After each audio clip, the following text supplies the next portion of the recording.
හොඳයි මේ අපි මේ පාර 20යි 27 වාර විභාගයේ සඳහා කරන වැඩපිළිවෙල ගැනයි මේ දැනුවත් කරන්නේ. හරි. අපි තියරි පන්තිය ටිකක් වේගවත් කරනවා. අපිට තව මෙන්න මේ මාතෘකා ටික කතා කරන්න තියෙන නිසා තියරි පන්තිය වේගවත් කරනවා. හරි.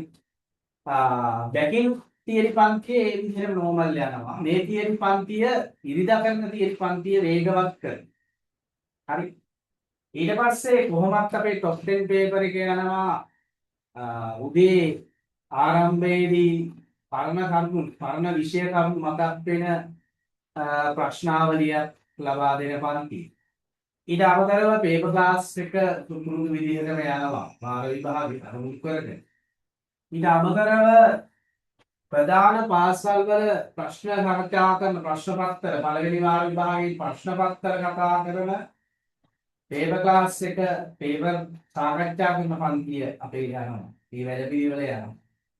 ඊට අමතරව අපි හිතාගෙන ඉන්නවා වාර විභාගයේ පිටු කරලා නයිට් සෙමිනාර් එකක් හවස 6 උදේ පාන්දර 6 දක්වා එහෙම සෙමිනාර් දෙකක් විතර කරන්න හිතානවා රැපිඩ් රිවිෂන් එකක් විදිහට වේගවත් විෂය කරුණු මතක් කිරීමක් සිදු කරනවා. ඉතින් අපි ආරාධනා කරනවා ඔබේ හීනය හැබෑ කරගන්න වෛද්‍යවරු ඉංජිනේරුවෝ හීනය සැබෑ කරගන්න අපේ භෞතික විද්‍යා පන්තියත් එක්ක එකතු වෙන්න කියලා.